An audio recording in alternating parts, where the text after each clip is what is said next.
கர்த்தருடைய பரிசுத்த நாமத்துக்கு மகிமை உண்டாவதாக. இந்த நாளிலுமாய் நாம் தியானிக்கிற கர்த்தருடைய வார்த்தை சங்கீதம் 46:1. தேவன் நமக்கு அடைக்கலமும் பலனும், ஆபத்து காலத்தில் அனுகூலமான துணையுமானவர் என்று வாசிக்கிறோம். தேவன் எப்படிப்பட்டவர்? தேவன் நமக்கு அடைக்கலமும் பலனுமானவர். எப்பேற்பட்ட நேரத்தில் அவர் அடைக்கலம், ஆபத்தான நேரத்தில் அவர் அனுகூலமான துணை என்று அவர் சொல்லுகிறார். நம்முடைய வாழ்க்கையில் காணப்படுகிற பிரச்சனைகள், போராட்டங்கள், ஆபத்துகள், உதவியற்ற எந்த நேரமாக இருந்தாலும் ஆண்டவருடைய வார்த்தை சொல்லுகிறது, தேவன் நமக்கு அடைக்கலமும் பலனும். அடைக்கலம் நாம் தஞ்சம் போக வேண்டிய ஒரு இடம். பலன் ஆபத்து காலத்திலே சோர்ந்து போகும் பொழுது, கவலையற்று இருக்கும் பொழுது ஆண்டவர் நமக்கு பலனை தருகிறார்.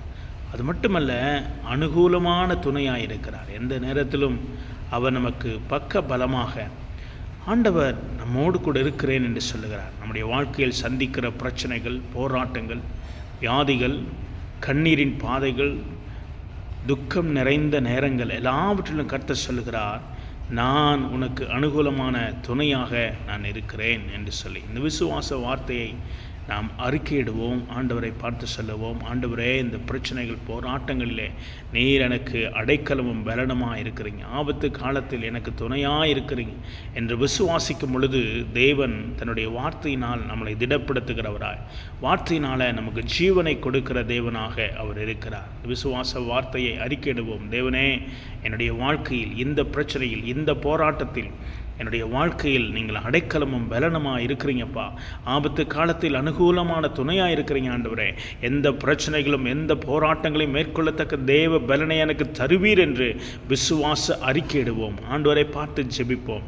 நமக்கு எதிராக வருகிற சூழ்நிலைகளை இயேசுவின் நாமத்தினால அதை அகற்றி போடுவோம். நிச்சயமாக தேவனுடைய கரம் நம்மளை வழிநடத்தும். அவர் எல்லா சூழ்நிலைகளும் நம்மளோடு கூட இருந்து நம்மளை வழிநடத்துவார். இந்த நாளிலே இந்த வார்த்தையை கேட்கிற, வாசிக்கிற உங்களுடைய ஒவ்வொருடைய வாழ்க்கையிலையும் விசுவாச அறிக்கையிடுங்கள். தேவனே, நீர் எனக்கு அடைக்கலம், என் பலன், ஆபத்து காலத்தில் எனக்கு அனுகூலமான துணையாக இருக்கிறீங்க என்று சொல்லுவோம். நிச்சயமாய் தேவன் நம்மளை பலப்படுத்தி தைரியப்படுத்துவார். உங்களுக்காக ஜெபிக்கிறேன்.